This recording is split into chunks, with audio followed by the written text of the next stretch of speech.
ఎప్పటినుంచో ఎదురుచూస్తున్న ఎన్టీఆర్ ప్రశాంత్ నీల్ కాంబో నుంచి వచ్చిన డ్రాగన్ గ్లిమ్స్ చివరకు విడుదలైంది.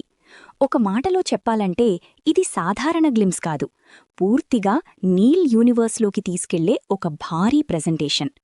మొదటి ఫ్రేమ్ నుంచే ఇది ఎంత పెద్ద స్కేల్లో ఉండబోతుందో అర్థమవుతుంది.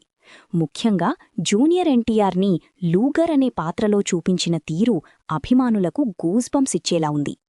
ప్రశాంత్ నీల్ స్టైల్ తెలిసిన వాళ్లకు ఈ గ్లిమ్స్ చూస్తూనే కేజీఎఫ్, సలార్ వైబ్స్ గుర్తొస్తాయి.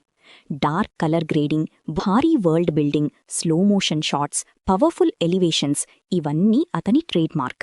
కానీ ఈసారి ప్రత్యేకంగా నిలిచింది ఎన్టీఆర్ స్క్రీన్ ప్రెజెన్స్. అతను కనిపించే ప్రతి షాట్లో ఒక రా ఎనర్జీ కనిపించింది. ముఖ్యంగా చివర్లో బాడీస్ మధ్య నిలబడి కనిపించే విజువల్ పూర్తిగా మాస్ డిస్ట్రక్షన్ మోడ్లో ఉన్న పాత్రను సూచించింది. ఈ గ్లిమ్స్లో బ్యాక్డ్రాప్ కూడా చాలా ఆసక్తికరంగా ఉంది. 1967 కాలం, opium trade, global drug war లాంటి అంశాలను చూపిస్తూ కథను ఒక భారీ స్థాయిలో ప్లాన్ చేసినట్టు అనిపిస్తోంది.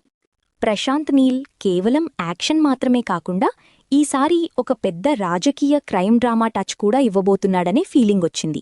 ముఖ్యంగా నరేషన్ స్టైల్ చాలా సినిమాటిక్గా ఉంది. జూనియర్ ఎన్టీఆర్ లుక్ గురించి ప్రత్యేకంగా చెప్పాలి.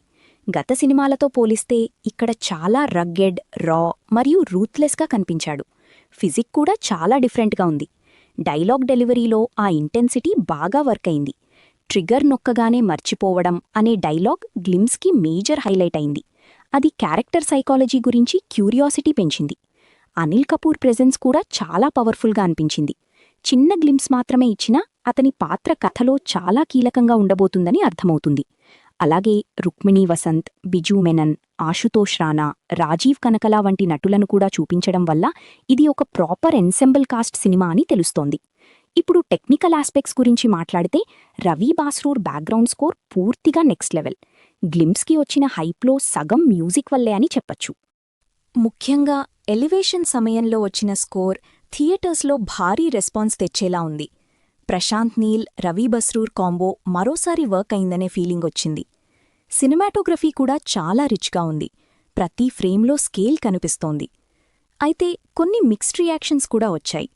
కొంతమంది వ్యూవర్స్కి ఇది కేజీఎఫ్, సలార్ మిశ్రమంలా అనిపించింది. అదే dark tone, same visual language మళ్లీ రిపీట్ అవుతోందని సోషల్ మీడియాలో కామెంట్స్ కనిపించాయి. ముఖ్యంగా ఏఐ విజువల్స్ వాడిన కొన్ని షాట్స్ మీద క్రిటిసిజం వచ్చింది. రెడిట్ మరియు ఎక్స్లో కూడా నీల్ ఫార్మ్యులా రిపీట్ అవుతుందా అనే డిస్కషన్ బాగా జరిగింది. కానీ ఒక విషయం మాత్రం క్లియర్, ఇది సేఫ్ ప్రాజెక్ట్ కాదు.